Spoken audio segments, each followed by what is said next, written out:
আসসালামু আলাইকুম এভরিওয়ান। বহুরূপী ভালোবাসা গল্পের 12 নম্বর পার্ট। তো চলো বেশি কথা না কইয়া গল্প শুরু করা যাক।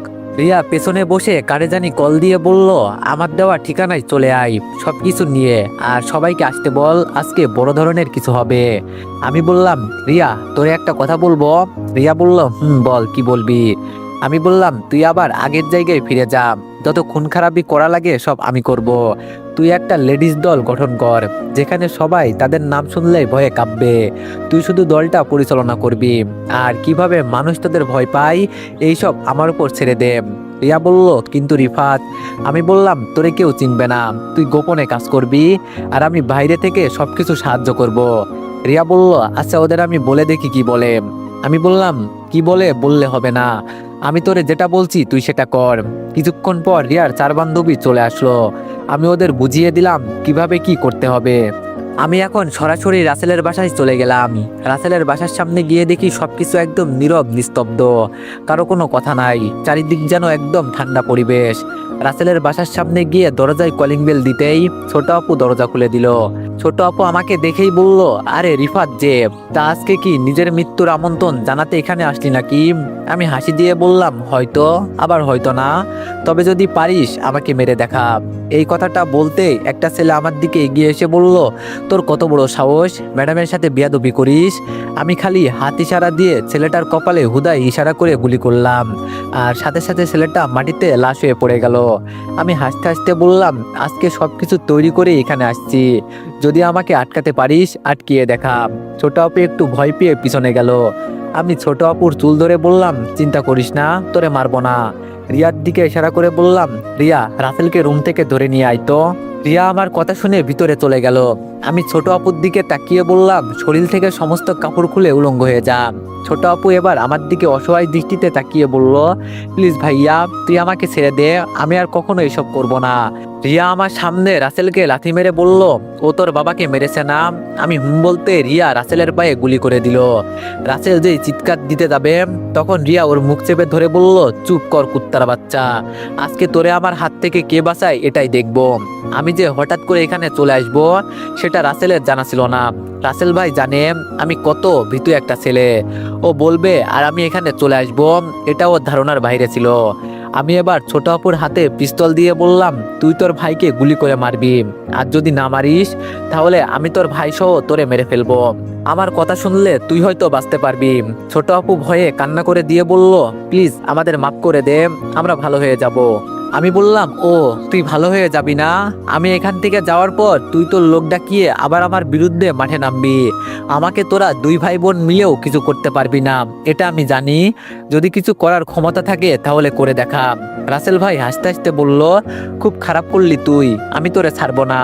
আমি ছোট আপুর হাত থেকে পিস্তল নিয়ে রাসেলের মাথা বরাবর গুলি করে বললাম, শালা আমার মুখের উপর কথা বলে, ওর কত বড় সাহস। ছোট আপু রাসেল বলে যে চিৎকার দিল তখন আমি আমার ঠোঁট দিয়ে ওর ঠোঁট চেপে ধরলাম। কিছুক্ষণ পর ছেড়ে দিয়ে বললাম, মুখটা বন্ধ রাখ, কথা বলার চেষ্টা করবি না, তোর কারণে আমার সবকিছু নষ্ট হয়েছে। তোর ভাই আমার বাবাকে মেরেছে, ওকে আমি ছেড়ে দিব কিভাবে তুই বল, আর বাকি রইল তুই। আচ্ছা যা, তোরে আমি একটা সুযোগ দিলাম, তুই যদি কোথাও পালিয়ে যেতে পারিস তাহলে পালিয়ে চলে যা, তাহলে হয়তো আমার হাত থেকে বাঁচতে পারবি, নইলে তুইও শেষ। ছোট আপু কিছু বলছে না, শুধু মাথা নিচু করে কান্না করছে। আমি এবার ওর কাপড় ধরে জোরে একটা টান দিলাম, যার কারণে ওর কাপড় অনেকটাই ছিঁড়ে গেল। রিয়া এটা দেখে বলল, রিফাত এটা করা মোটেও ঠিক হবে না, ও একটা মেয়ে, আবার ও তোর বোন, ওর একটু হলেও সম্মান আছে, আজ যাই করিস সম্মানে আঘাত করিস না। আমি হাসি দিয়ে বললাম, কেন তোর মায়া লাগে রিয়া? জানিস এই মেয়ে কি করে? এই মেয়ে যার সাথে ইচ্ছা তার সাথে সেক্স ভিডিও তৈরি করে, আর এগুলো অনলাইনে আপলোড করে, ওর কাছে সম্মান কোনো ব্যাপার না। আজকে আমি সবাইকে লাইভ দেখাবো, আজকে ওরে আমি বুঝিয়ে দিব সম্মান কি জিনিস। সবকিছু টেনে টেনে ছিঁড়ে ছোট আপুকে উলঙ্গ করে দিলাম। হঠাৎ করে রিয়ার একটা বান্ধবী এসে আমার হাত ধরে বলল, আজকের জন্য আমি আপনাকে বলছি ওকে ছেড়ে দেন প্লিজ ভাইয়া। আমি ছোট আপুর দিকে তাকিয়ে বললাম, ওদের কারণে বেঁচে গেলি, নইলে তোর অবস্থা খুব খারাপ করতাম আমি। আর একটা কথা, কেউ যদি জিজ্ঞেস করে এইসব কে করেছে তাহলে বলবি miss Riya Chowdhury, lady gangster মিলে এইসব করেছে, মনে থাকবে তো আমি কি বললাম? আর তুই যদি বাঁচতে চাস তাহলে এখান থেকে পালিয়ে যা, তোর ভাইকে তো তোর সামনে মারলাম, কিছু করতে পারলি না, আর তোরে মারলে কতটা সময় লাগবে একটু চিন্তা করে দেখ কেমন। এখন তো তুই কান্না করছিস, কিন্তু আমার বাবাকে যখন তোর ভাই মেরেছিল তখন আমার কেমন লাগছে তুই একটু চিন্তা করে দেখ। রিয়া আমার হাত ধরে বলল, রিফাত এখন তাড়াতাড়ি চল, এমনি অনেক দেরি হয়ে গেছে। রিয়ার কথা শুনে এখানে আর বেশিক্ষণ দাঁড়ালাম না, পিছনের দরজা দিয়ে বের হয়ে গেলাম। বাইকে ওঠার পর রিয়া বলল, এটা কি ঠিক কাজ করলি তুই রিফাত? এভাবে ওকে আমাদের মারা ঠিক হয় নাই। আমি বললাম, কি ঠিক হয় নাই বলছিস তুই? আমি তো চেয়েছিলাম ওরে টুকরো টুকরো করে ফেলবো। রিয়া বলল, তবে আর যাই বলিস, আমি বলি কি তুই ভালো একটা কাজ করলি, কিন্তু তোর আপুর সাথে এটা করা ঠিক হয়নি।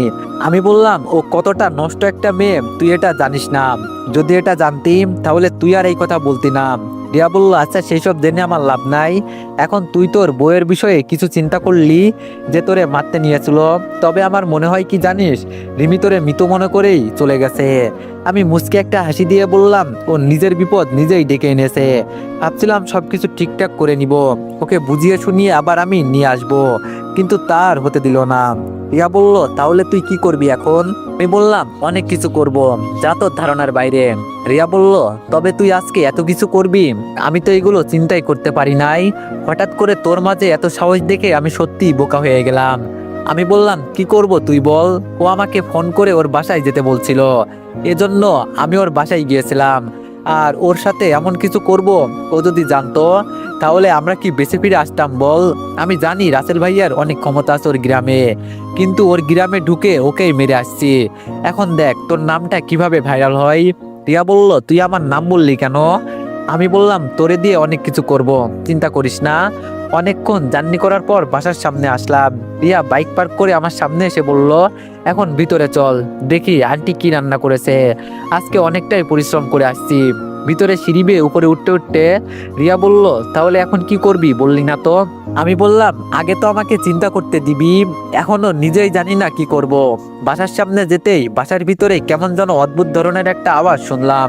রিয়াকে বললাম, এখন বাসার ভিতরে যাবি না, বাসার ভিতরে কিছু একটা হচ্ছে আমার মনে হচ্ছে। জানালার কাছে চলে গেলাম, উকি দিয়ে দেখি ভিতরে কি হচ্ছে। রিয়াকে নিয়ে জানালার কাছে গেলাম। রিয়া শুধু বলল, তোর আর সন্দেহ দূর হলো না, এখানে কি আসবে যে তোর পরিবারের সাথে খারাপ কিছু করবে, তাও আমার বাসায়, মাত্র না তো শত্রুকে মেরে আসলাম। আমি বললাম, আরে দূর, তুই চুপ করতো, এত কথা বলিস কেন? ভিতরে উকি দিয়ে আমার চোখ তো কপালে উঠে গেল, আমার মুখ দিয়ে কোনো কথা বেরোচ্ছে না, মনে হচ্ছে জানো কেউ আমার মুখে হাত দিয়ে চেপে ধরে আছে। এটা কিভাবে হতে পারে? ভিতরে এইসব কি হচ্ছে? আমি ভাবতেও পারি নাই ভিতরে এমন কিছু হবে। শরীর থেকে এখন রীতিমতো আমার ঘাম ধরে পড়ছে।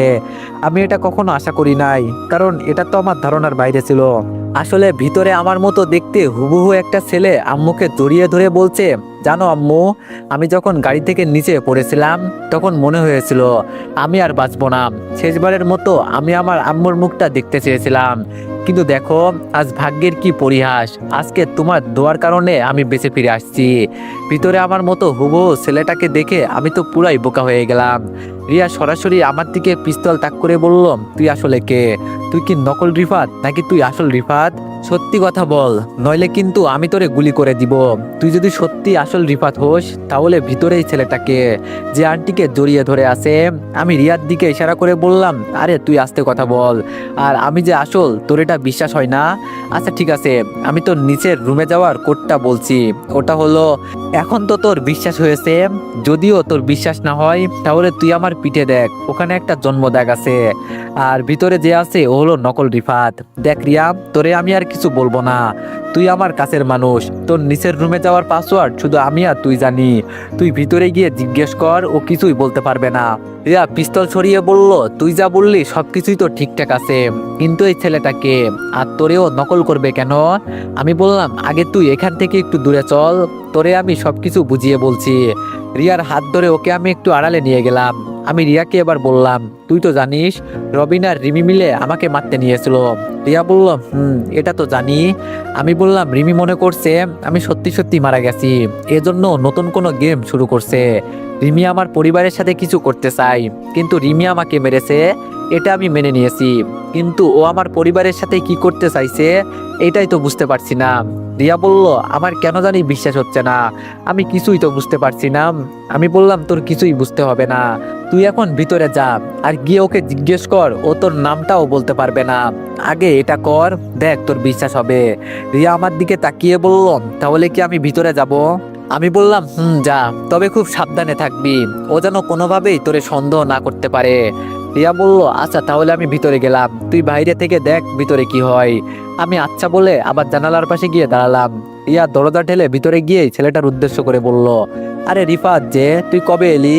ছেলেটা এবার একটু আশ্চর্য হয়ে রিয়াকে বলল, তোমাকে কোথায় যেন দেখেছি দেখেছি মনে হচ্ছে। আম্মু আমার মতো নকল ছেলেটার কথা শুনে বলল, আরে রিফাত, ও তো আমাদের বাড়িওয়ালার মেয়ে, তোর তো খুব ভালো বন্ধু, কেন তোর মনে নাই? আম্মুর কথা শুনে ছেলেটা বলল, ও হ্যাঁ মনে পড়েছে, ও তো আমার খুব ভালো বন্ধু, তোর টেনশনে আমি সবকিছু বারবার ভুলে যাই, কি করব বলো আম্মু, আজকে তো মরতে মরতে বেঁচে ফেলেছি। ছেলেটার কথা শুনে রিয়া বলল, কেন রিফাত, তোর কি হয়েছে? ছেলেটা হাসি মুখে রিয়ার দিকে তাকিয়ে বলল, আর বলিস না, গাড়ি অ্যাক্সিডেন্ট করেছিলাম, ভেবেছিলাম মারাই যাব, কিন্তু তোদের দোয়াতে বেঁচে আছি। ও শিট, তোর নামটা কি জানো? দেখ না, আমি সবকিছু কেমন যেন ভুলে যাচ্ছি। রিয়া হাসি দিয়ে বলল, আরে আমার নাম তো মিস রিয়া চৌধুরী। আচ্ছা তুই থাক, আমার এখন যেতে হবে, এখন একটু বিশ্রাম নে, তাহলে সবকিছু ঠিকঠাক হয়ে যাবে। এই কথা বলে রিয়া রুম থেকে বের হয়ে গেল। আমার হাত ধরে রিয়া আমাকে একেবারে সরাসরি ছাদে নিয়ে আসলো। ছাদের এক কোনায় গিয়ে দাঁড়াতেই রিয়া প্রশ্ন করলো, এখানে এসব কি চলছে? আমি তো কিছুই বুঝতে পারছি না। আমি বললাম, তোরে আমি আগে কি বলেছি, এই সব কিছুর পেছনে রিমির হাত আছে। রিয়া বলল, বুঝলাম না, আমাকে তুই একটু বুঝিয়ে বল। আমি বললাম, আমি যখন পানিতে ঝাঁপিয়ে পড়ি তখন উপর থেকে রিমি আর রবিন ইচ্ছে মতো আমাকে গুলি করেছে, আর ওরা সত্যি সত্যি মনে করেছে আমি মারা গেছি, আর এজন্য রিমি নকল কাউকে রিফাত বানিয়ে এখানে পাঠিয়েছে। ও আমার পরিবারের সাথে এখন কিছু একটা করতে চাই, তবে কি যেন করতে চাইছে এটাই বুঝতে পারছি না। রিয়া বলল, তাহলে তুই এখন কি করবি? আমি হাসি দিয়ে বললাম, রিমি আমার খেলাটা এখন আরো সহজ করে দিয়েছে, গেম তো শুরু করেছে রিমি, এটা শেষ করব আমি। এখন আমি এই ছেলেটাকে আটকিয়ে আমি হয়ে যাব নকল রিফাত। রিয়া বলল, কি করে করবি? আমি বললাম, তুই শুধু দেখতে থাক, রিয়াকে এমন ভাবে আমি শাস্তি দিব ও নিজেই নিজে কান্না করবে, দেখতে চাস? রিয়া বলল, তুই কি করবি রিমিকে আবার? আমি বললাম, এই কথা ভুলেও মুখে আনবি না, আমি ওকে যে কি করব নিজেও জানি না। রিয়া বলল, রিফাত একটা কথা বলবো? আমি বললাম, এখন তোর কথা বলার দরকার নাই, তুই নকল রিফাতকে উল্টাপাল্টা বুঝিয়ে তোর নিচের রুমে নিয়ে আয়। রিয়া বলল, যদি না আসে? আমি বললাম, কোনো মতে আমাদের বাসা থেকে বের করে পরে অজ্ঞান করে নিয়ে আসবি, আর যদি না আসে গুলি করে মেরে হলেও নিয়ে আসবি। রিয়া বলল, তুই কি আমাকে মারতে চাস নাকি? আমি ফোনটা বের করে বললাম, এই দেখ, রাসেলকে মারার পর তোর নাম কেমন করে অনলাইন জগতে ঘুরছে, সবাই বলা বলি করছে এই রিয়াটাকে, আর তাহলে ও কি নতুন লেডি গ্যাংস্টার? কে এই রিয়া? সবাই রিয়াকেই খুঁজতেছে।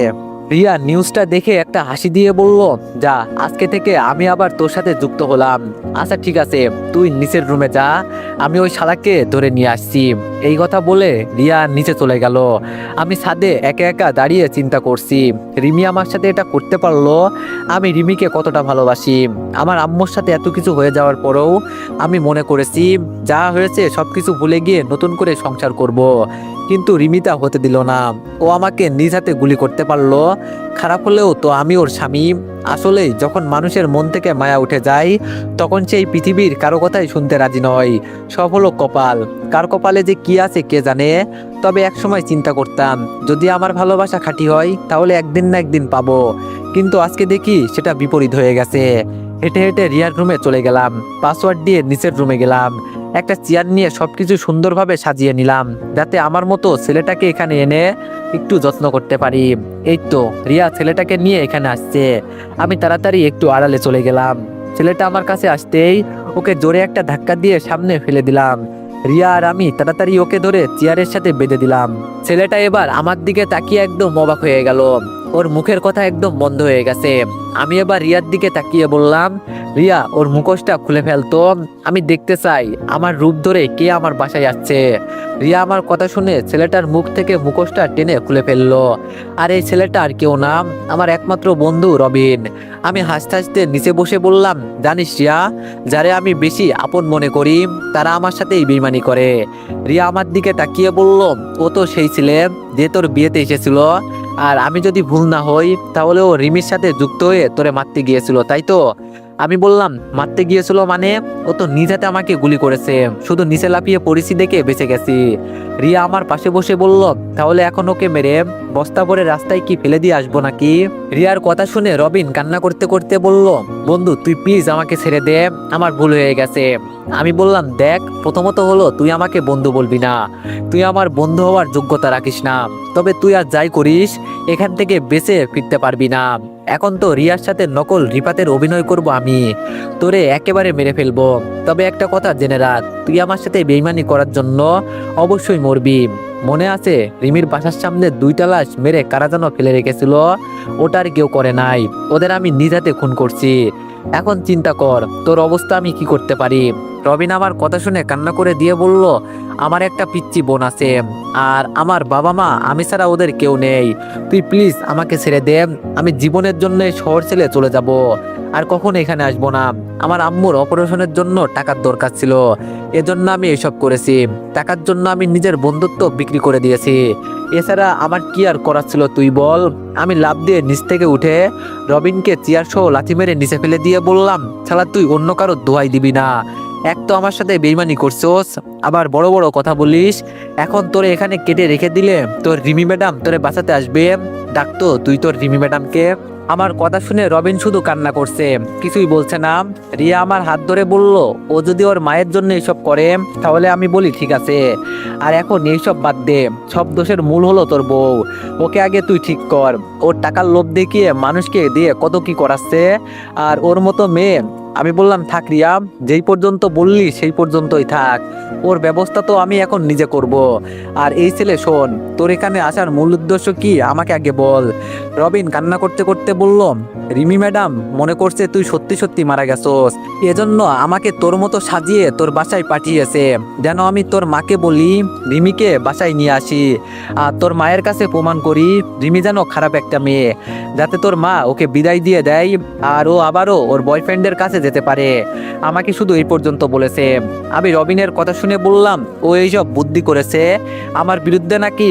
কিন্তু ও তো জানে না আমি কত বড় পাকা খেলোয়াড়। আজকে থেকে খেলা শুরু। রিয়া লম্বা ধারালো ছুরিটা নিয়ে আইতো, আজকে ওর একটা ব্যবস্থা করব। আমার কথা শুনে রবিন হালকা জোরে একটা চিৎকার দিয়ে বলল, আমি আমার জীবন ভিক্ষা চাই তোর কাছে, আমাকে মাফ করে দে, আমার ভুল হয়ে গেছে। আমি আর কখনো এসব করব না, টাকার জন্য আমি জীবনেও আর কারোর সাথে এসব করব না। আমাকে প্লিজ তুই মাফ করে দে, আমি আর তোর চোখের সামনে আসবো না কোনোদিন। দেশে গিয়ে দরকার পড়লে কৃষিকাজ করব, প্লিজ তুই আমাকে মাফ করে দে। আমি কিছু বলার আগেই রিয়া বলল, তুই রিমির কাছে আবার গোপনে গিয়ে কিছু বলবি না তো? এখান থেকে সরাসরি তুই দেশের বাড়িতে চলে যাবি। তুই রিফাতের বন্ধু বলে আমি তোরে এখন একটা সুযোগ দিচ্ছি, যদি পরবর্তীতে এমন কিছু করিস তাহলে তোর কিন্তু মা বাবা আছে, আর তখন রিফাতের কিছু করতে হবে না। রাসেল নামে এক সন্ত্রাসীকে আজকে মারা হয়েছে, শুনছস তো? ওকে আমি নিজেই মেরেছি। এজন্য আমি কি করতে পারি জানিস তো?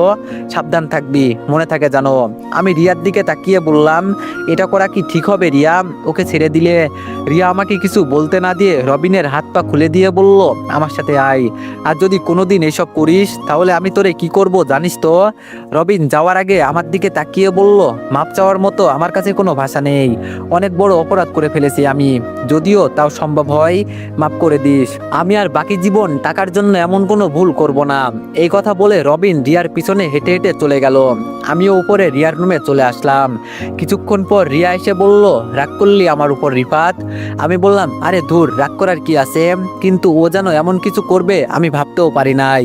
রিয়া আমার হাতে একটা বাটন ফোন দিয়ে বলল, এটা রবিন দিয়ে গেল, রিমি নাকি এই ফোন দিয়ে রবিনের সাথে যোগাযোগ করবে, এটা তোর কাছে রাখ, উপকারে আসবে।